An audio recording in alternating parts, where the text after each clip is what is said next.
निक बाटे अपन हई घर हो। हे जी रुक जाई ना, जनी जा कमाए पिया बम्बई शहर हो। बहरा से निक बाटे अपन हई घर हो। मन नहीं लागे पिया घरे चली आई हो, तू जनी घबरई हो। एहो मोर बलमुआ तू जनी घबरई हो। एहो मोर बलमुआ तू घरे चली आई हो।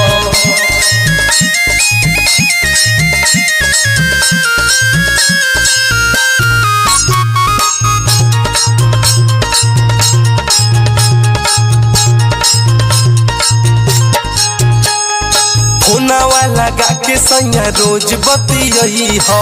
केहू के दिहल कुछ राजा जनी खई हो। हे जी अपने बनाई अपने ही खाई। फोनवा लगा के सैया रोज बतियई हो। केहू